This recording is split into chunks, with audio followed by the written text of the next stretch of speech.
This is the Advanced Energy MDX 5K DC magnetron sputtering power supply. This unit requires 208 volts, 3-phase, a dedicated neutral, and a ground. It also has a ground attachment in the rear to be able to hook up directly to a vacuum pump to your system.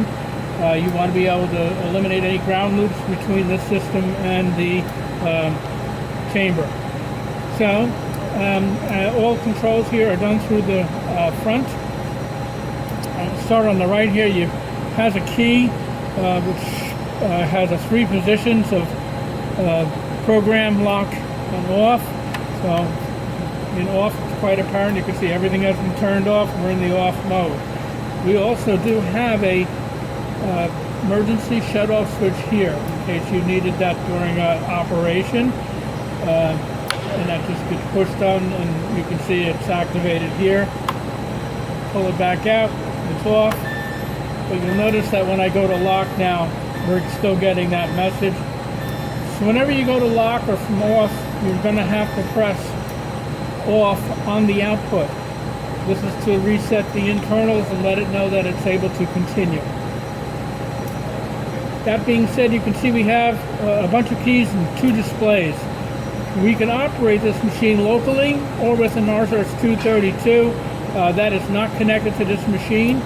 There is a jumper in the back that enables us to operate in local mode. We will supply a diagram of the jumper, what it needs to enable it to be in the condition that it is currently. But you're going to have to supply that for yourselves. Up here you can see we have the right display and set point and actual, and then what we're looking at is going to appear with an LED light next to it. We have our changes are done here, and on the left side this is just an actual, and we can look at the kilowatts, volts, or amps here. Here we have our off and on output to the unit. That's for actual RF out, and we have a test key. Just tests everything on the display. And then you have your regulation. Are you going to be regulating via current, power, or voltage? And to switch between them, you can see power. If I want current, I press the right one. I was attempting to change this from power to current, and I had forgotten that I had left the key in the lock mode. So when it's in the lock mode, you are unable to change a lot of things because this is the mode in which a user would be able to operate the machine but cannot change any of the program.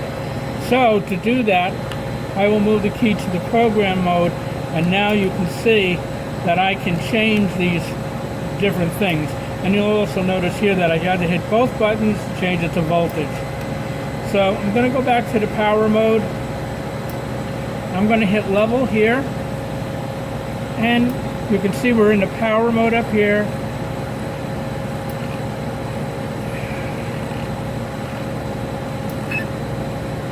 And I'm going to go to the max 5K. It's probably not going to make that because of the mismatched load. We're going to come up somewhat short. It's going to max out in the number of amperes. So I'm going to let that go. Let's see what kind of ramp. And I'm going to put in a ramp 0.75. And I'm going to hit on. And as you can see, we're ramping up. We're showing voltage over here, and our output power here, actual.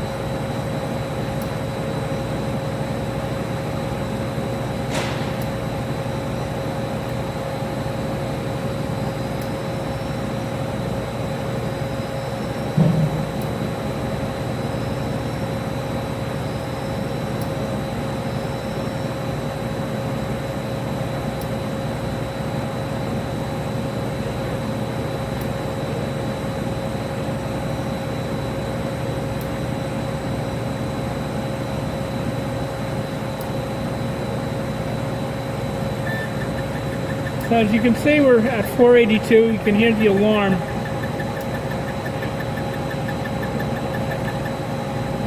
Okay, so I've dropped that down a little bit, but the reason that we hit that was due to the amperage. So I can change my display, and as you can see, I've turned it down, but turn it up. There we go, 9.9. So that's the maximum amperage that this unit can put out, which is why we didn't reach the 5,000 mark, but it's due to our load, not the equipment. Our voltage input connections are here. There's a circuit breaker up there. This is the interface connection to enable us to operate locally, and I will again provide that diagram. An exhaust fan, and this is where the RF goes out to.